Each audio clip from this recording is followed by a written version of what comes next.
So we will discuss the first question. So you need to find the first derivative f dash x. So you can see the denominator here 3x minus 1. So what theory we should involve here? So we know the division rule. So I will remind you that here ddx of u divided by v. So this can be written as v squared v times ddx of u minus u ddx of v. So we have to know that here u is a function of x and v is a function of x as well. So now when you use this theory f dash x or ddx of fx, so this can be written as 3x minus 1 squared, then you put 3x minus 1 ddx of 1 minus 1 times ddx of 3x minus 1. So now you can see this is going to be 0. Why? The differentiation of a constant would be 0. Now from here you can see that the answer would be 3. So you get minus 3 divided by 3x minus 1 whole thing to the power 2.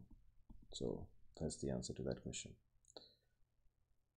Find the antiderivative of fx. So now again you need to find integration 3x minus 1 dx. We'll brush up a little bit of theory here.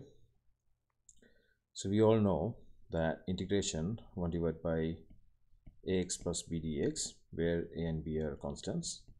So the answer would be 1 divided by a natural log ax plus b. So if you want, you can write this one as 1 divided by a ln ax plus b.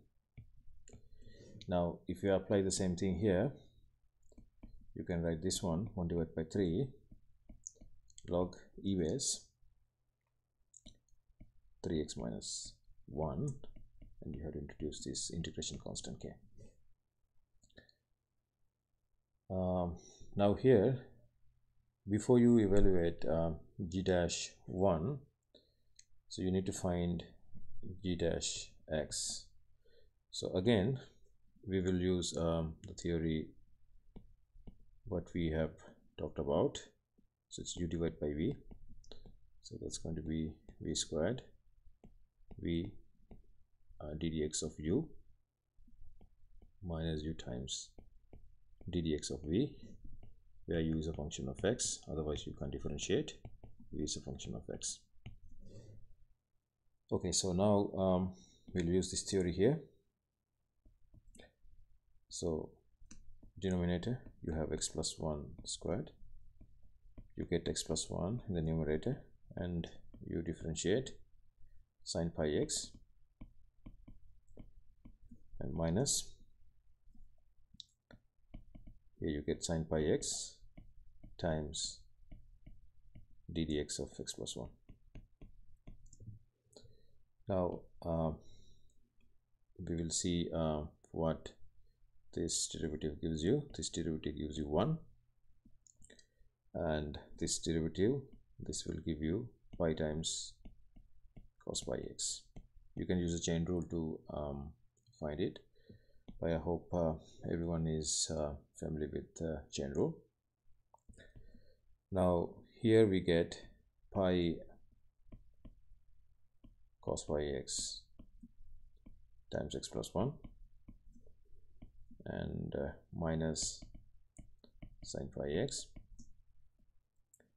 this whole thing divided by x plus 1 squared, and that would be our g prime x.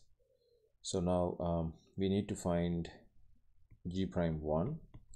So what you will do, you will substitute 1 for x, so it will be cos pi. Now this will be 2 minus sine pi, the whole thing divided by 2 squared, which is 4. So now cos pi. So how cos pi looks like. So this is cos graph. So this is 2 pi, this is pi, and this is going to be -1. So the value would be -1.